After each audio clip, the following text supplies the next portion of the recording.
The V-Lock device is knotless, and that helps a great deal in our closures. Some of the patients that we have are very thin. There can be a lot of pressure exerted underneath the surgical wound from the devices we're implanting. Some of the patients are very elderly and don't have good tissue turgor to really support a good closure. In those cases, having a knot, as we did with conventional suture, sometimes creates a small area for a stitch abscess, which can be a source of infection. Sometimes just too much tension under the incision that inhibits good wound healing. And having the V-Lock device and eliminating that knot, I think really helps that edge of the incision close nicely and heal nicely. What we find is that using the V-Lock device, we get very nice approximation of the tissue on the levels we use it, and it really holds the tissue together very well. Creates a nice holding together the tissue without putting a lot of tension and a lot of strain on the tissue. So it holds the tissue well, approximates the tissue well for good healing, but doesn't damage the tissue by pulling it too tight or creating too much tension or necrosis superficially. I close my incisions in 3 layers. The deepest layer I'm not using it for, but then the 2 upper layers I am. I'm using a 3-0 for the second layer and a 4-0 for the subcuticular layer. In the surgeries that I do and the devices that I put in, these range from a single chamber pacemaker, which costs several $1,000s, to a multi-lead defibrillator, which can be up to about $30,000. In these procedures, the difference in price between V-Lock and conventional suture is really fairly small. And if we get better results in terms of wound healing, in terms of patient comfort, in terms of maybe preventing one infection down the road, which leads to having to explant that device, rehospitalize that patient, put in another device, then that difference in cost is well worth it. Working in one of the deeper layers, I start just a little bit up from the end of the incision, take a bite back right to the corner of the incision, and then on the opposite side, back to roughly where I started, come through the loop and tighten that, and then just run along the length of the incision to the opposite end, from the opposite corner, 1 bite back, and then cut the suture off.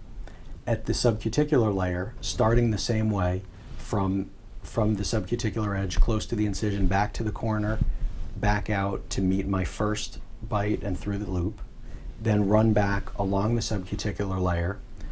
When I make my last bite all the way to the vertex of the incision, from there a short bite about half that length back and coming out a little bit deeper on the other side, and then instead of just cutting right there, we take that bite through the opposite side of the incision and coming out the skin there, and that gives a little extra adhesion to hold that last bit of the incision together.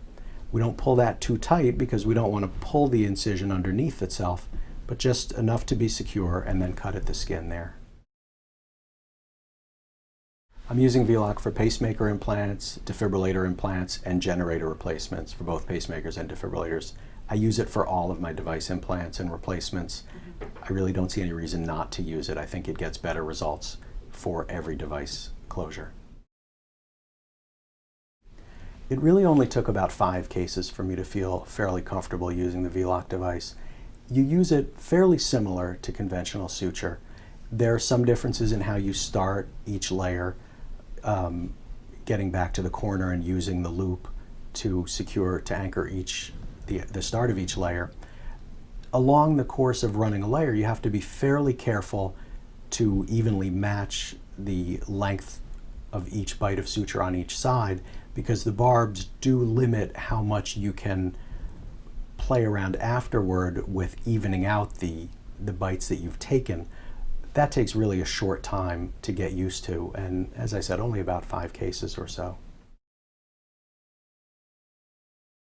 We've got this loop at the back end of the suture, and as we're starting a row of suture, we come through the tissue, out and through the loop here,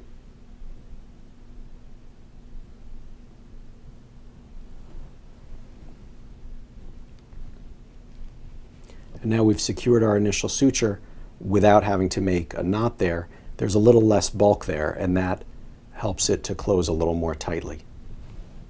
There's these barbs along the suture which you can see, and you can also really feel if you run your finger along it, and those hold very firmly to the tissue we're suturing through, so that as we run a layer of suture, they really hold the tissue very firmly in place, and that gives very nice tissue approximation and holds the incision very nicely together.